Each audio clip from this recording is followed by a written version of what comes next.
Invited as a jury by Business World for his investment banking awards in 2012, and he has authored several articles on variety of legal topics in both Indian and international journals, and is often invited as a speaker and a panelist at number of professional seminars. May I request Mr. Paras Savla to hand over the memento to Sharad Bhai.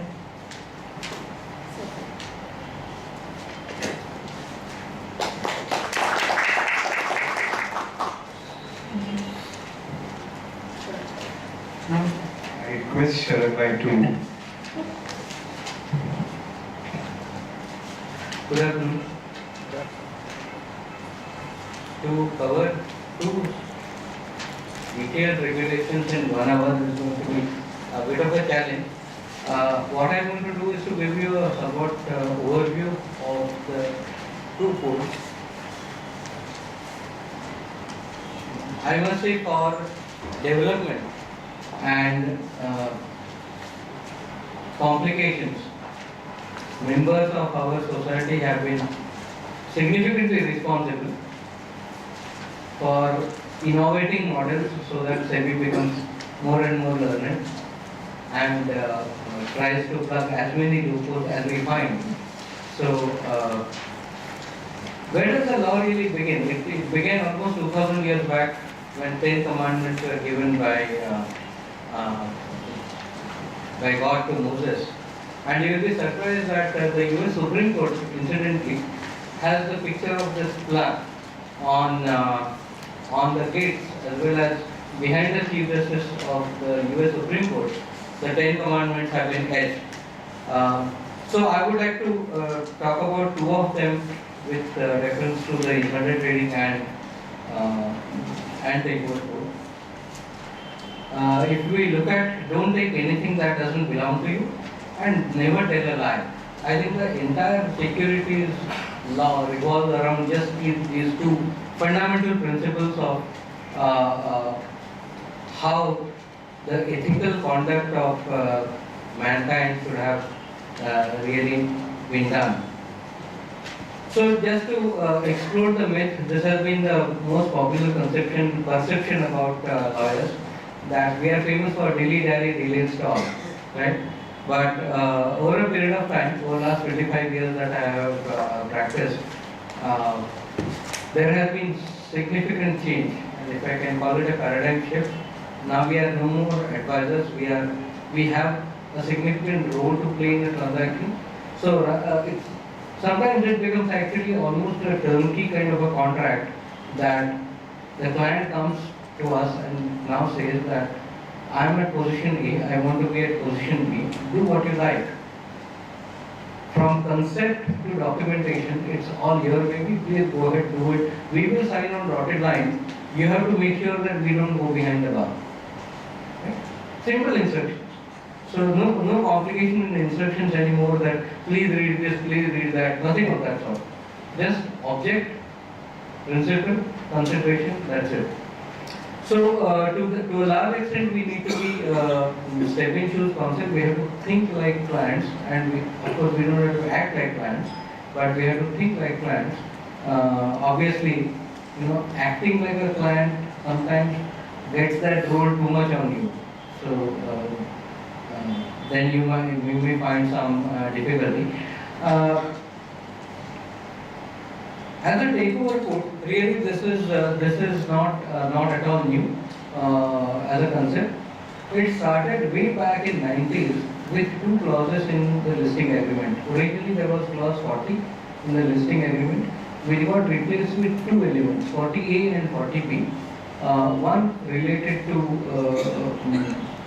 any behavior of significant acquisition seen in the market by an acquirer, and 40B dealt with provisions how a target company should react to a takeover proposition or any situation where there is significant acquisition. So really listing agreement clause 40A, 40B is where it all began. We had the first code of 1994, which was happy to live with. There were some clarifications which were required. So what happened was Justice Bhagwati committee was appointed to revamp the entire takeover code, and that's where the code got revised into 1997. When 97 got introduced, there were again, SEBI was again still in the learning curve process. There were a few comedy of errors.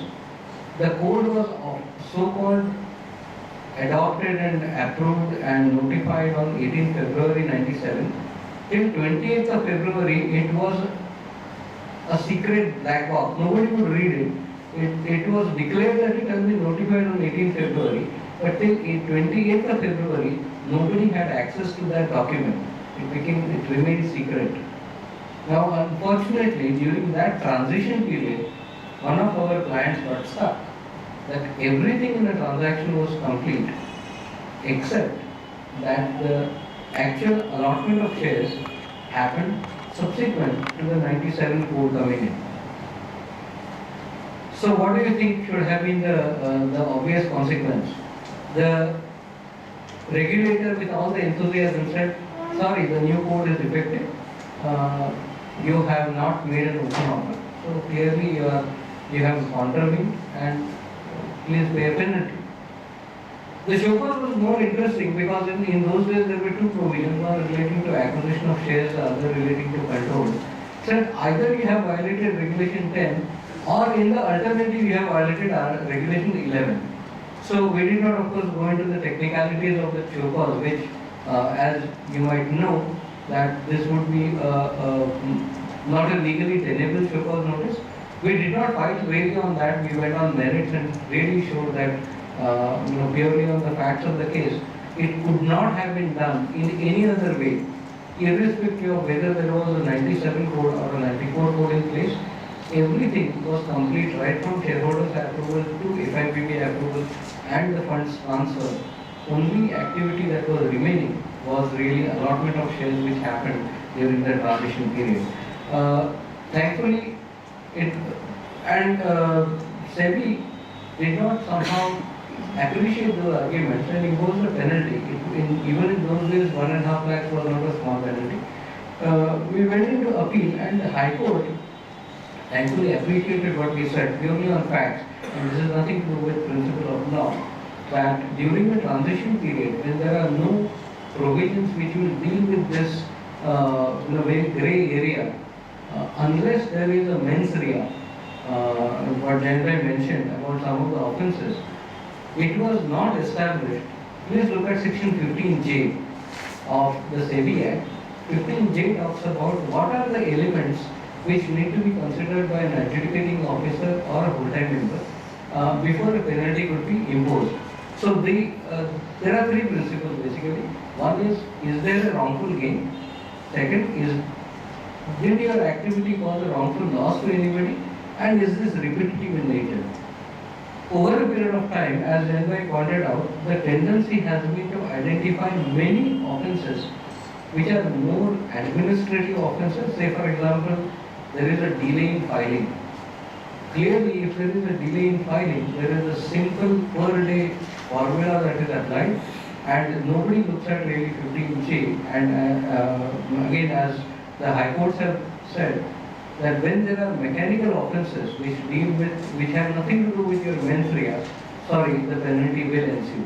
So you need to bear that in mind. The penalties have gone up from 1 lakh to 1 crore in some cases on a per day basis.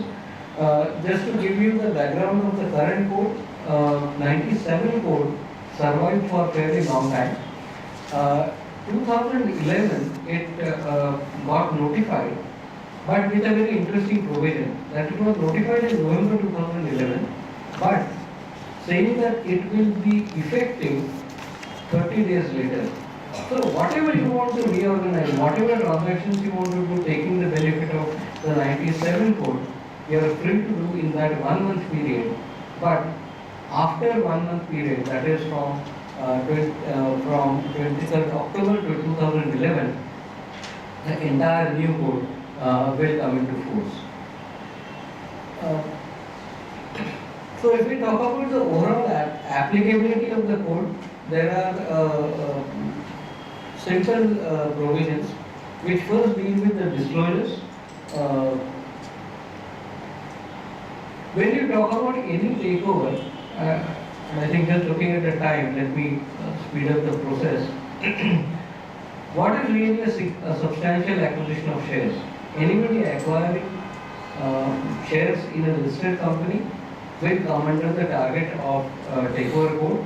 So there are different thresholds which are prescribed, ranging from 2% to 5% to 10% to 25% to 26% to 55% to 75%.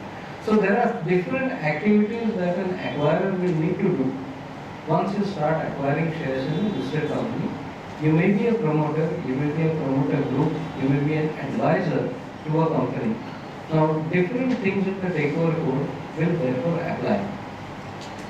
So you need to understand some basic concepts that when you talk about acquirer, that concept of acquirer is not actual acquisition that you become the legal and beneficial owner of shares, but an irrevocable intention to acquire securities is acquirer.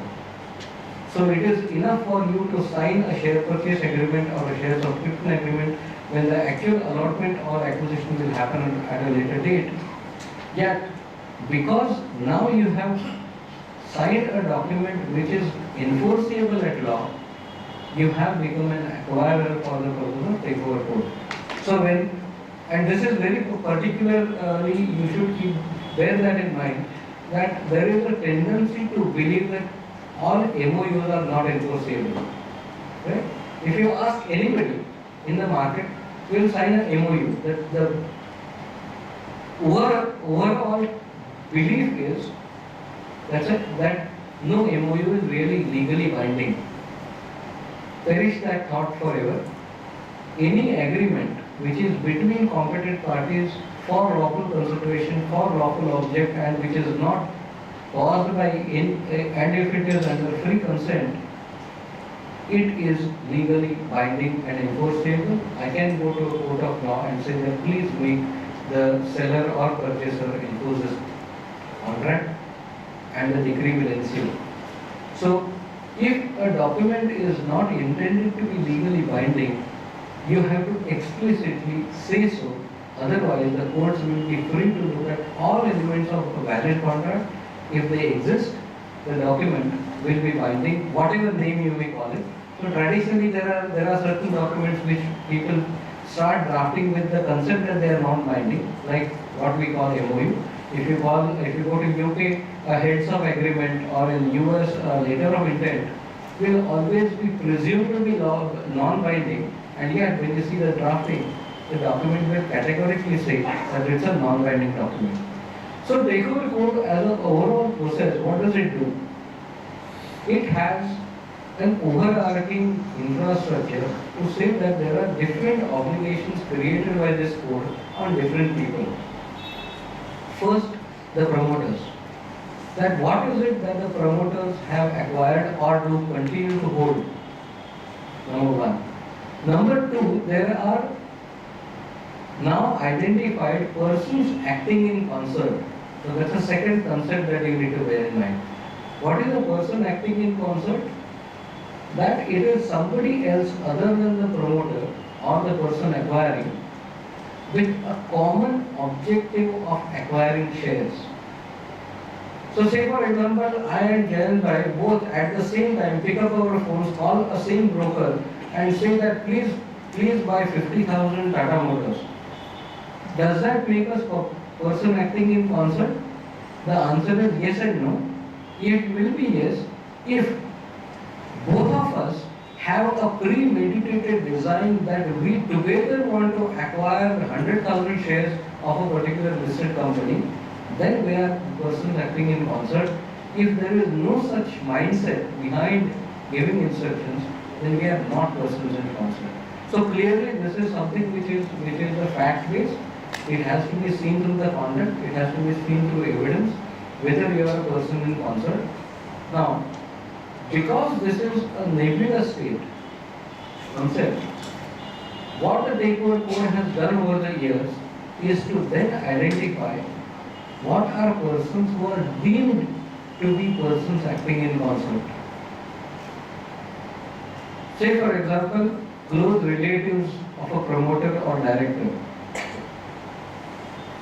This list is very interesting. It can be any company in which you are significantly interested, and that company is buying shares. It will be seen as if there is an intent to aggregate the shares together under one common control.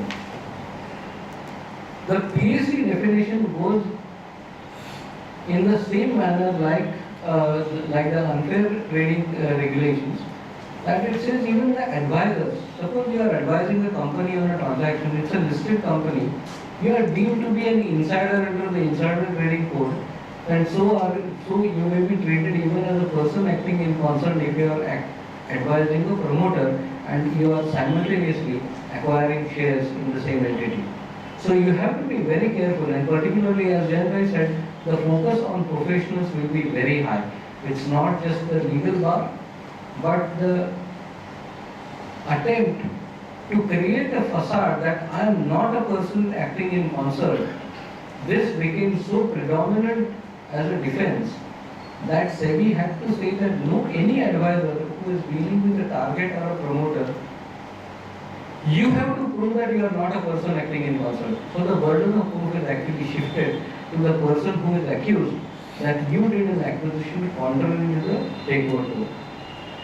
Then let's see what are the obligations. Say on a promoter or a promoter group, the obligations will start from disclosing on a regular basis. That means on a quarterly basis as a routine. You have to disclose what are your shareholdings in the listed company. If there are any changes, if there is a single member of the PSC who is holding 5% and there is a change of even 2% at an individual level, you have to disclose that to the stock exchange and to the SEBI and of course to the company that there is a further acquisition of shares. So in the second kind of disclosure that will be required when you acquire more than 5% shares, and that is the first threshold is when you acquire 25% in a listed company. That's when technically the code gets triggered, which means what are we then supposed to do? I will be required to make an open offer to all the shareholders who are holding the shares of this company that I am now duty bound to make you an offer at the highest of the four prices. There are formulas worked out, and it is the average of 26 weeks, 52 weeks trading, or last 26 weeks if there is a transaction which has taken place at a higher value. If your share purchase agreement has given you the highest value, so depending on four different combinations of prices, the highest of the price as an acquirer I am supposed to offer. So there is no, as far as 2011 code is concerned, there is really no change on that formula. The four benchmarks have remained exactly the same. So what will I thereafter do?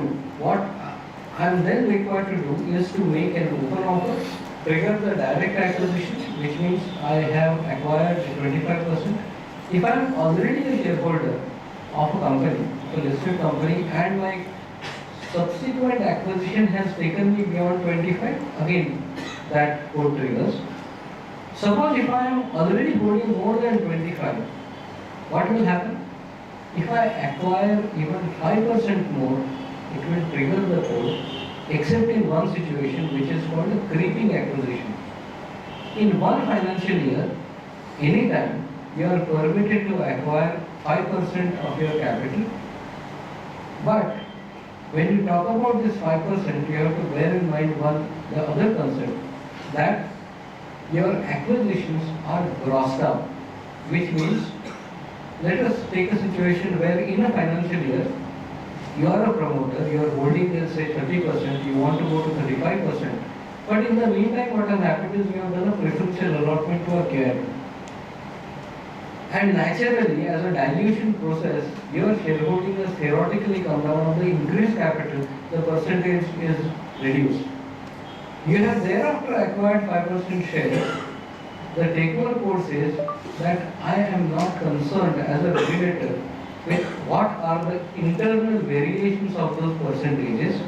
If you have acquired on an aggregate 5% shares, that's all you are permitted to do as a creeping acquisition without triggering the open offer. So your internal variations, that from 30% I came down to 28, can I go back to, can I add 5% here on?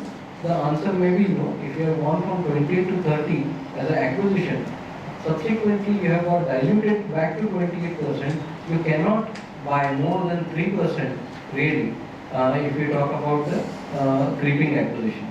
So you have to bear that in mind, that it is not just netting, you are not permitted to net off, and all your gross transactions will be considered.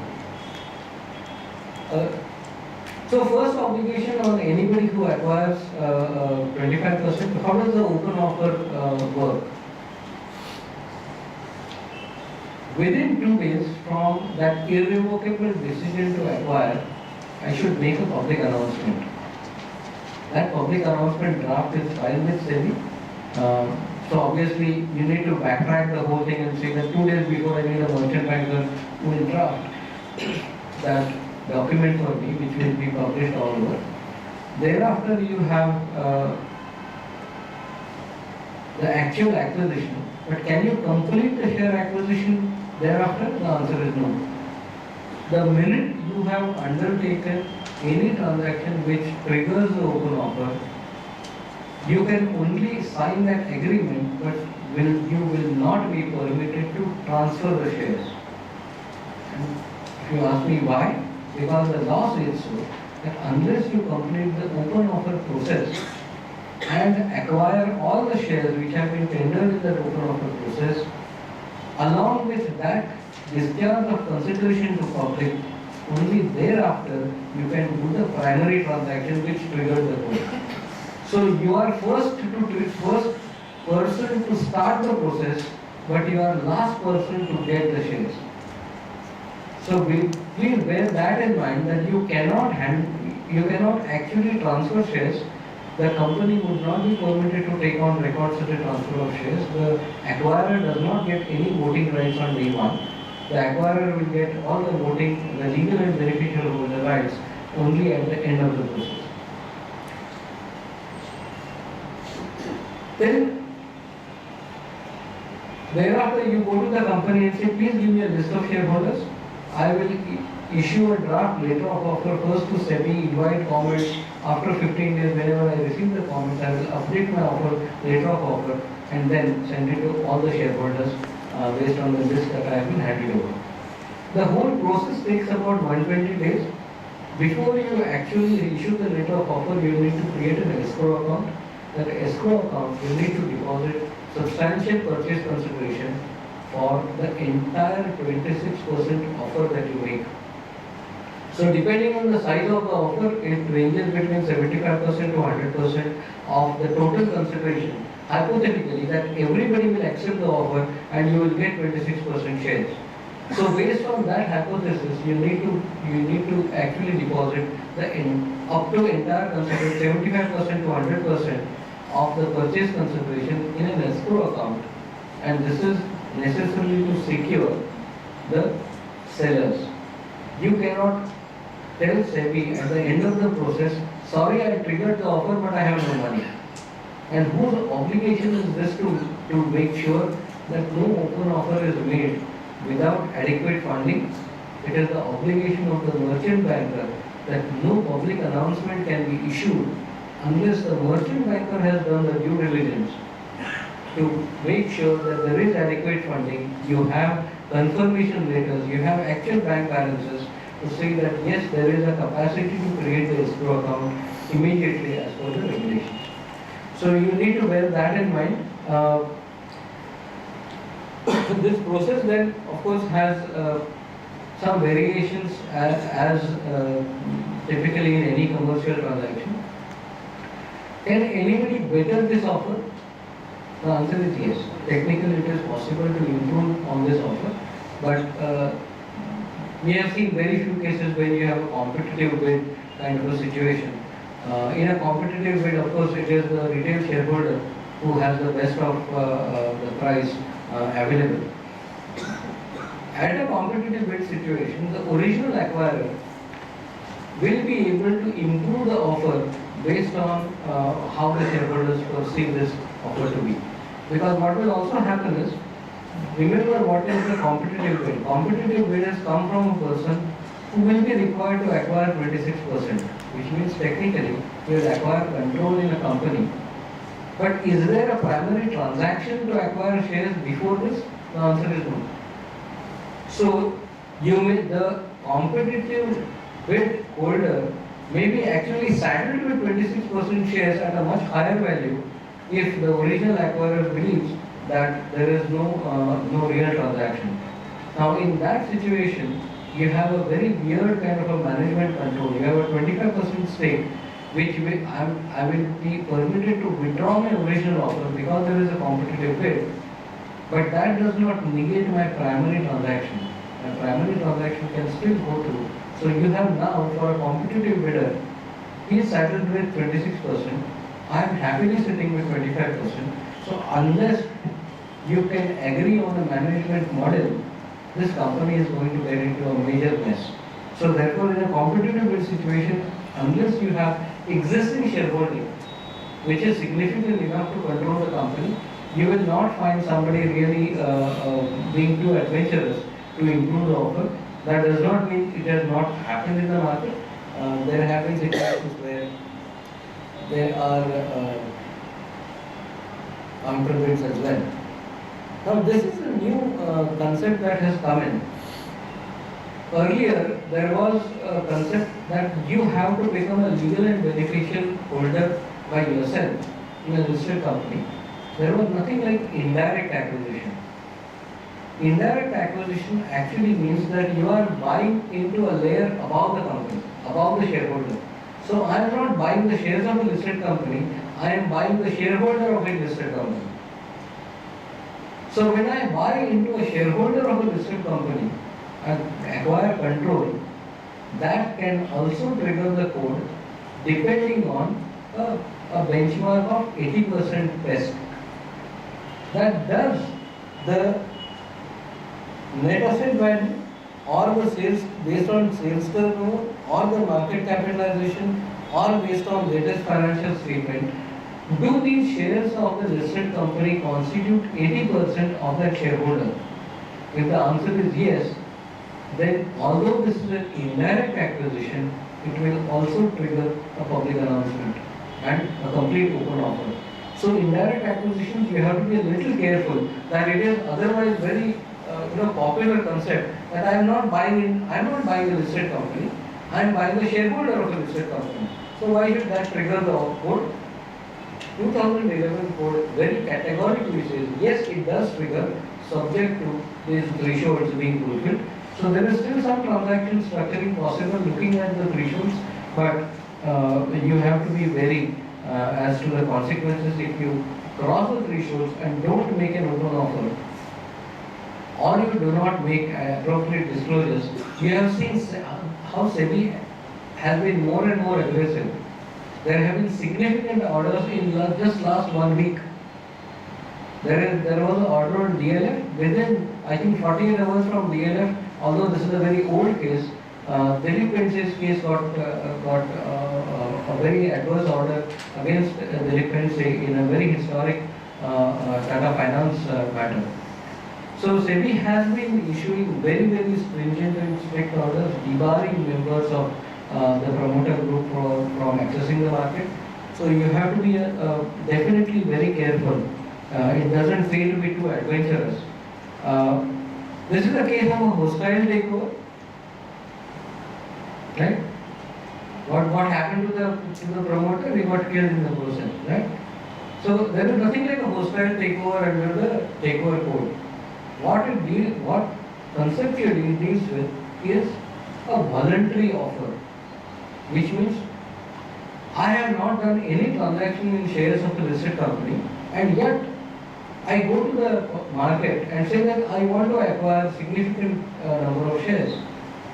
So voluntary offer is also separately dealt with, and this is based on you can do voluntary acquisition. I think we may have to skip a few things. Okay. Is there any way that you can